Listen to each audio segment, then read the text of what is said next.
vous allez bien. Aujourd'hui je vous retrouve avec une vidéo vraiment particulière. Et pour le coup c'est vrai parce que souvent on commence nos vidéos comme ça en disant que c'est une vidéo spéciale. Mais là c'est vraiment une vidéo qui est spéciale et qui m'a été très demandée. Donc aujourd'hui je vais vous parler de ma rhinoplastie, vous l'aurez compris au titre de cette vidéo. Donc je vais vous parler de mon opération du nez que j'ai fait le 9 octobre. Et d'ailleurs si vous me suivez en fait ailleurs que sur YouTube, vous êtes probablement déjà au courant depuis très longtemps. Puisque j'en avais parlé en fait 2 jours avant d'y aller, quelque chose comme ça. J'avais ce complexe depuis une dizaine d'années et dans cette vidéo je vais tout vous raconter, je vais vous raconter tout, en fait tout le cheminement, l'opération etc. de A à Z et j'espère que ça pourra répondre à vos questions. Je fais cette vidéo à titre informatif pour partager mon expérience personnelle. Pour les personnes que ça peut intéresser, pour les personnes que ça peut aider, je ne fais pas du tout cette vidéo pour essayer d'influencer les autres. Pour essayer de banaliser la chirurgie esthétique et je veux pas laisser penser aux personnes qui me regardent qu'on ne peut pas s'accepter tel qu'on est dans la vie. Personnellement j'ai jamais dit sur ma chaîne qu'il fallait absolument s'accepter comme on est au naturel, tout simplement parce que personnellement j'y suis jamais arrivée. J'ai toujours voulu tout changer chez moi, même s'il y a des choses que j'ai fini par accepter et même par aimer. Mais voilà, je vous souhaite vraiment sincèrement d'y parvenir. Je sais que ça va décevoir beaucoup de personnes, je sais que ça va déplaire à beaucoup de personnes, mais je m'en fiche éperdument et je suis même pas désolée en fait. C'est ma vie, c'est pas celle des autres, c'est mon visage, c'est mon nez, jusqu'à preuve du contraire. C'est mes choix et parfois dans la vie on fait des choix, voilà, on prend des décisions que les autres n'approuvent pas et je pense qu'il faut pas se priver de le faire par peur de leur jugement en fait. Moi je sais pourquoi je l'ai fait pour des raisons qui m'appartiennent, je l'ai fait pour moi à 100%. Donc on va commencer par le tout début en fait, voilà, de mon complexe. J'ai toujours su qu'il y avait bien pire dans la vie comme problème, je vous rassure, mais j'ai commencé à détester mon nez quand j'étais au collège. Je devais avoir à peu près 12 ans il me semble, peut-être que c'est apparu un petit peu avant, mais je me rappelle qu'à 12 ans je détestais mon nez. Et j'ai assez rapidement en fait émis le souhait de me faire opérer du nez dans un futur plus ou moins proche en fait. Mais je me suis pas non plus dit que j'aimerais jamais mon nez, voilà, je me suis dit peut-être qu'un jour je l'aimerais. Et il n'y avait pas YouTube, il n'y avait pas Instagram, il n'y avait pas Facetune pour se comparer aux autres en permanence. Voilà, pour avoir des images continuellement de personnes parfaites et essayer d'être parfaite. C'était pas comme ça en fait. Il y avait des skyblogs, il y avait des trucs comme ça, mais c'était pas comme ça. Et j'ai eu la chance aussi, c'est pas un complexe qui a été motivé par la méchanceté des autres, parce que on m'a jamais critiqué là-dessus. Et en fait malheureusement ça s'est pas du tout arrangé avec les années, même si ça ne m'a jamais empêché de faire ce que je voulais dans la vie. Ça m'a jamais empêché de me lancer sur YouTube, ça m'a pas empêché de faire des vidéos, parce que ça m'a empêché d'avoir confiance en moi, ça m'a empêché toute ma vie de me sentir bien dans ma peau. Et il n'y a pas un jour dans ma vie où j'y ai pas pensé. Il n'y a pas un jour où je me suis pas regardée dans le miroir en me disant que je détestais ce que je voyais. Et j'avais plus envie de continuer comme ça, j'avais pas envie en fait de passer ma vie entière comme ça. Voilà, c'est tout simplement ça, j'avais envie de faire la paix avec moi-même. Je pense que c'est la meilleure manière pour moi de résumer les choses. Et c'était vraiment très réfléchi, j'ai réfléchi pendant 10 ans. Donc je vais vous montrer des photos de mon nez d'avant, des photos que j'aimerais bien brûler d'ailleurs. Et je pense que vous avez jamais vraiment vu mon nez en fin de compte parce que je me suis toujours arrangée pour que vous voyez le moins possible les défauts, tout ce que j'aimais pas sur mon nez. J'essayais voilà, de cacher tout ça. Je me prenais jamais en photo non plus, on m'a souvent demandé pourquoi ça faisait 2 ans qu'il n'y avait pas de photo de moi sur mon Instagram. Bah parce que je me supportais pas en photo, en fait je me prenais même plus en photo. Et en fait ce que j'aimais pas dans mon nez, donc je vais vous expliquer, je trouvais que mon nez était trop grand en fait, trop long, trop crochu, trop plongeant. C'était surtout de profil et quand je souriais. Et on dit souvent que le nez c'est la personnalité du visage, on dit c'est ce qui fait voilà la personnalité. Sauf que moi j'ai toujours eu l'impression que mon nez justement ne représentait pas du tout ma personnalité. Et j'ai conscience que mon nez n'était pas le plus vilain de la planète. Mais les complexes c'est quelque chose d'irrationnel, je pense que je ne vous apprends rien. C'est quelque chose que les autres ne peuvent pas comprendre. Et je pense qu'on ne peut pas non plus juger la légitimité des complexes des autres en mode toi t'as le droit d'être complexé puis toi t'as pas le droit. Parce qu'il y a des personnes qui ont essayé de me faire comprendre que j'avais pas le droit d'être complexée parce que mon nez n'était pas le plus horrible de toute la terre. Sauf que ça marche pas comme ça en fait. Donc voilà, maintenant je vais vous parler de ma rhinoplastie, mais avant de commencer je voulais vous dire quelque chose de très important pour moi. C'est que changer quelque chose dans son visage ou dans son corps, c'est pas rien. C'est irréversible, vraiment, pour de vrai. C'est une opération qui est très commune. Il n'y a pas beaucoup de risques, mais il y en a quand même. Il n'y a pas d'opération sans risque. Il y a des personnes qui sont ratées. J'ai lu tellement de témoignages de personnes qui se sont fait opérer 2, 3, 4 fois pour essayer de rattraper les dégâts d'une première opération ratée et qui regrettent énormément aujourd'hui. Voilà, il y a aussi des personnes dont ça a gâché la vie en fait. J'ai lu des témoignages vraiment bouleversants de personnes qui ne se reconnaissent plus. En fait, ne se remettent pas du choc psychologique que ça fait de changer quelque chose dans son visage. Je pense que c'est bon de savoir que ça peut aussi faire l'effet totalement inverse de ce qu'on avait prévu. Et aussi je voulais vous dire que si vous n'avez pas confiance en vous, ça va pas être voilà comme ça va pas résoudre tous vos problèmes en un instant et puis tout d'un coup vous allez avoir super confiance en vous. Pas forcément. Mais je pense qu'il faut aussi travailler sur soi. Donc mon chirurgien, je l'ai choisi au bout de très longues recherches sur internet et quelqu'un me l'avait conseillé aussi. J'ai beaucoup aimé son approche voilà, de la rhinoplastie, j'ai aimé les photos de son travail et quand je l'ai rencontré, j'ai eu vraiment un très bon feeling avec lui et je pense que ça c'est hyper important, vraiment. N'hésitez pas à rencontrer plusieurs chirurgiens. Voilà, trouvez vraiment le chirurgien qui vous mettra en confiance, qui vous comprendra et surtout un chirurgien dont vous aimez le travail. Je vous mettrai en barre d'infos le nom de mon chirurgien. Et concernant le prix, parce que c'est une question qui revient énormément, j'ai payé 6 500 €. C'est assez cher pour une rhinoplastie. Une rhinoplastie c'est plutôt, enfin en général c'est entre 4 000 et 5 000 €. Mais en fait ça dépend de beaucoup de choses. Ça peut être beaucoup moins cher et ça peut être aussi beaucoup plus cher que ce que j'ai payé. Parce que ça dépend de où vous allez. Voilà, si vous faites opérer dans tel pays, dans telle ville, dans le public, dans le privé, ça dépend dans quelle clinique vous allez, dans une clinique hyper haut de gamme, etc. ou pas. Ça dépend si vous faites opérer par un ORL, par un chirurgien esthétique, etc. Et bien sûr, ça dépend de votre nez, ça dépend de l'opération. Alors le premier rendez-vous, c'était en juillet.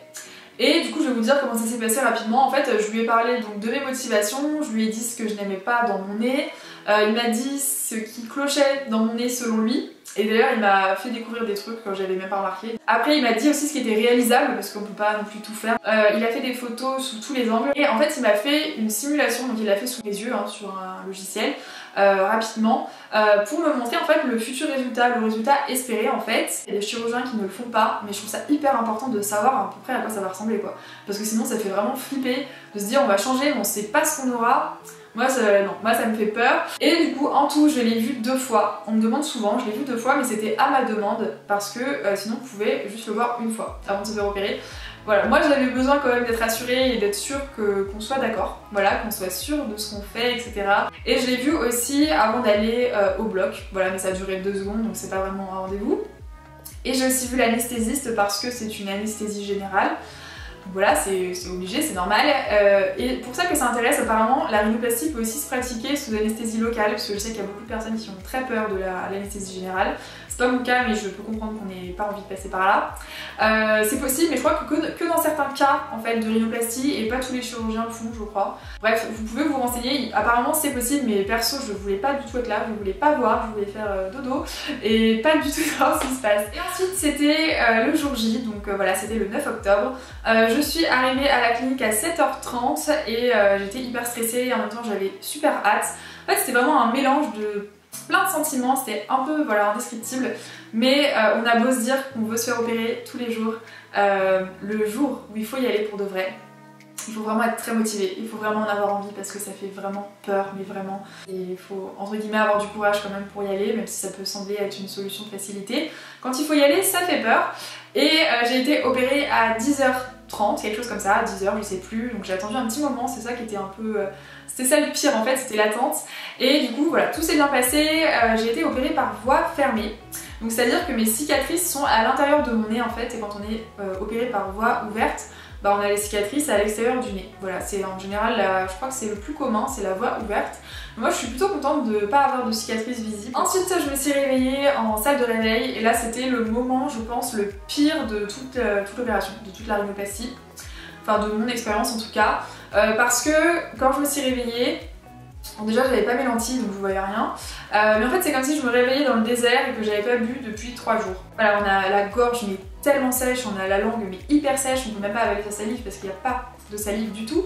On est intubé en fait pendant l'opération donc on a mal à la gorge, franchement on a hyper soif mais soif mais et comme pas permis quoi. Et c'est franchement hyper angoissant. Le nez c'est comme si on nous avait coulé du béton dans le nez. Donc après je suis retournée dans ma chambre, il y a Marie, Angel Phoenix qui est venue me voir, et aussi mes proches qui sont venus me voir et tout. Et du coup j'ai passé l'après-midi avec elle, et à force de parler et tout, j'ai fini par reprendre des forces, j'ai mangé tout ça, et en fait après du coup j'ai pu quitter la clinique à 17 h, donc elle m'a ramenée chez moi. Donc oui, j'ai pu rentrer chez moi directement le jour même. Voilà, il y a des gens qui dorment sur place, mais moi c'était vraiment en ambulatoire. Le soir même, j'étais trop en forme. Et après, la nuit, j'ai hyper mal dormi, et personne ne dort jamais bien. Hein, parce que déjà, respirer par la bouche, c'est pas quelque chose qui est naturel en général. Il faut dormir à la tête surélevée, sur plusieurs coussins en fait, parce que sinon ça fait gonfler... Voilà, c'est déjà que ça va être très gonflé, mais là ça empire quoi, donc il faut vraiment dormir, peut-être pas assis, mais bon, faut pas dormir allongé quoi. Et on se réveille toutes les 5 minutes parce qu'on a super soif. Et le lendemain, je suis retournée à la clinique le lendemain matin pour enlever les éponges que j'avais dans les narines. En fait, j'avais pas de mèche. Alléluia! Parce que ça avait l'air d'être le pire truc de toute l'opération à croire. Bon, les mèches, les éponges pardon, c'était pas non plus super agréable, mais c'était moins pire que les mèches je pense. Et on m'a aussi enlevé les compresses que j'avais, la grosse compresse que j'avais ici, en fait c'est une compresse qu'on met parce que bah, en fait ça saigne, voilà, on saigne du nez après l'opération souvent, donc c'est juste pour éviter que ça nous coule dessus. Voilà, et du coup on respire déjà mieux quand on nous enlève tout ça. Et ensuite on passe une semaine très longue avec du coup les bandages, l'attelle. C'est une semaine qui est très longue et très désagréable, et heureusement que j'avais Netflix parce que franchement on s'ennuie grave. Faut qu'on reste au lit ou dans son canapé, enfin en gros faut vraiment rester tranquille, il faut éviter de faire des efforts. Moi j'ai passé mon temps à regarder des séries, c'était le moment de rattraper les saisons que j'avais pas vues, mais par contre je voulais vous rassurer parce que c'était pas du tout une semaine douloureuse. J'ai pas eu mal, il n'y a aucun moment en fait dans cette opération où j'ai eu mal. Après on prend des médicaments donc forcément ça explique les choses. Par contre c'est normal de gonfler, genre les jours, enfin la semaine en fait après l'opération on gonfle. Et encore c'est pas fini, hein, c'est pire après. Mais voilà, on gonfle énormément. Moi mon attelle elle s'est plantée dans ma peau à un moment tellement j'ai gonflé autour de l'attelle, c'était magnifique. Et par contre je n'ai pas eu d'hématome, j'ai été hyper étonnée parce que d'habitude je marque beaucoup. Si j'ai eu un œil un peu bleu jaune à un moment, mais voilà c'est tout. J'avais pris de l'arnica, pas mal d'arnica.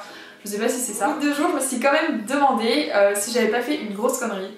Je me demandais si ça allait pas être trop moche, si ça allait pas être voilà, pas du tout en accord avec mon visage. Je me suis dit, ça se trouve, je vais pas me reconnaître, ça se trouve, voilà, je vais pas du tout aimer. Et à la fin de la semaine, c'était le contraire. J'étais déprimée, mais parce que j'étais persuadée que ça n'aurait rien changé. Je me disais, j'ai fait tout ça pour rien, quand on va m'enlever l'attelle, bah rien n'aura changé, ça sera toujours aussi moche. Et du coup, au bout de 7 jours, on m'a enlevé l'attelle et les bandages. C'était vraiment le meilleur moment ça. Et du coup voilà, on m'a tendu un miroir et là ça a été quand même un petit choc parce que ça changeait quand même beaucoup de profil surtout. Et par contre on a le nez qui est super endolori, donc genre on peut même pas l'effleurer. Même le vent dehors en sortant de la clinique ça m'agressait. Et enfin c'est le moment que vous attendez depuis le début de cette vidéo je pense. Du coup ça fait 1 mois et demi à l'heure où je tourne cette vidéo que j'ai été opérée. Et il faut savoir que le résultat d'une rhinoplastie n'apparaît qu'au bout de 6 mois, 1 an, voire plus. Donc c'est très long, en fait, il faut être très patient. Et le nez continue en fait de se modifier, il continue de s'affiner et continue de dégonfler. Surtout la pointe en fait du nez, le bout du nez, c'est vraiment ce qui dégonfle en dernier en fait. Et voilà, il faut vraiment être très patient, c'est ça qui est, voilà, ça qui est un peu chiant. Et j'avais quand même envie de vous faire cette vidéo maintenant parce que tout est frais dans ma tête. Je vais vous mettre des photos avant-après, mais n'oubliez pas de prendre en compte du coup le fait que ça va s'améliorer. Même si je trouve que c'est quand même déjà bien et on voit vraiment la différence, donc je pense que le résultat parle pour lui-même, mais en gros mon nez est plus court, plus petit, les narines ont été rétrécies, la pointe a été remontée, elle a été affinée aussi mais ça se voit pas en fait parce que j'ai toujours l'œdème en fait, donc de face on dirait pas que ma pointe a été affinée mais en fait si, j'espère que ça se verra un jour. Pour conclure je dirais que je suis hyper heureuse d'avoir fait cette opération, franchement ça a changé ma vie. Même si c'est pas encore le résultat final et que voilà c'est que le début et voilà c'est pas fini, il y a encore du chemin. Je suis très contente que ça se soit bien passé, j'ai aucun problème pour respirer, aucun problème, j'en avais pas avant et ça n'a pas changé. Je trouve que c'est vraiment mon nez en mieux en fait. J'espère que cette vidéo aura pu aider les personnes intéressées, j'espère que ça aura pu vous éclairer sur plein de choses et voilà. Vous pouvez m'écrire sur mon mail, je vous mettrai mon mail dans la barre de description. Vous pouvez aussi m'écrire en DM sur Insta et tout. Bref, voilà, je vous fais plein de bisous et puis je vous retrouve bientôt pour une prochaine vidéo. Bye!